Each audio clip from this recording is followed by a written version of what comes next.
When this nightmare was imposed on us, who would have thought a year later we would be where we are? It has been 1 year, yet it feels like a lifetime. And we are now witnessing daily atrocities from Gaza to Lebanon to the West Bank.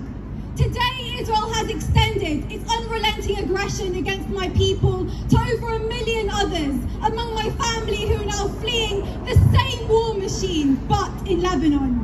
They can bomb Beirut now callously because now they have absolute impunity, and the US elections affords them extra room to do what they want as both parties trip over themselves to prove they are best friends of Israel. This week, we all saw Starmer, who's been unable to condemn Israel's genocide and its bombing of Lebanon, rushing to the podium to condemn Iran. With the words, "We stand with Israel and recognize her right to self-defense in the face of this aggression." Does Starmer speak for you? No! Does Starmer speak for any of us? No! We have been forced to learn and reconcile with so many uncomfortable truths this year. That Starmer was a human rights lawyer, but it seems only some people are human and only Europeans deserve rights.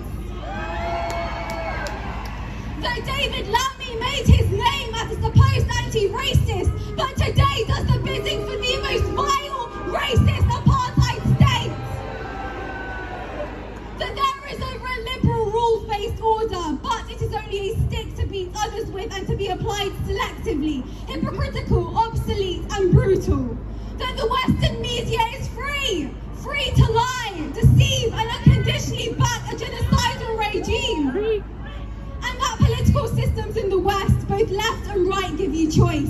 The illusion of choice. In reality, they work to safeguard the military-industrial complex. They are the same. Labour and the Conservatives, Democrats and Republicans. Two sides of the same rusty coin. Peace is nothing but a euphemism for genocide.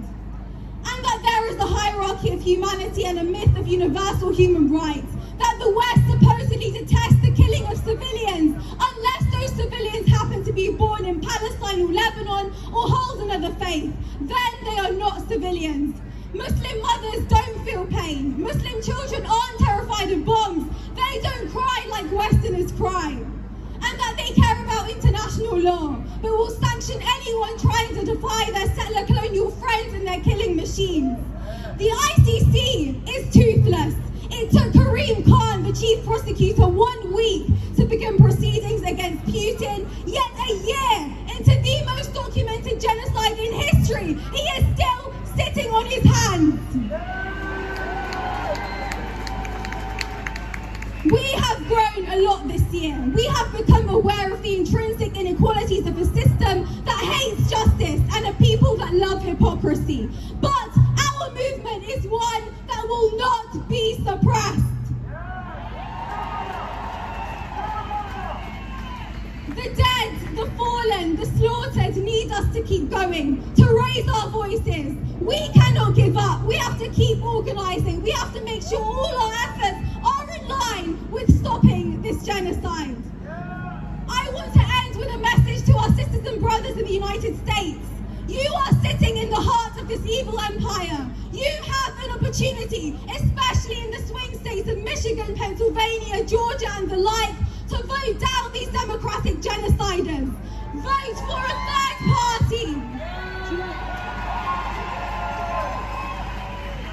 Vote for a third party and send a message to Harris. She has worked hand in glove with Biden to give diplomatic cover and military aid to this terrorist enterprise.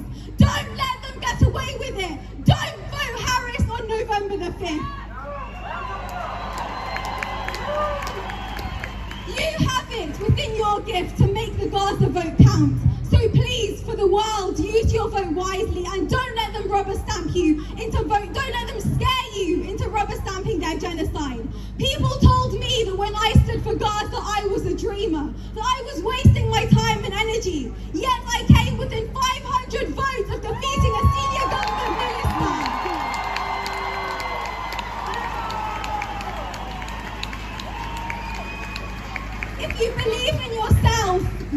make change, so don't lose hope. And remember, our struggle for liberation will never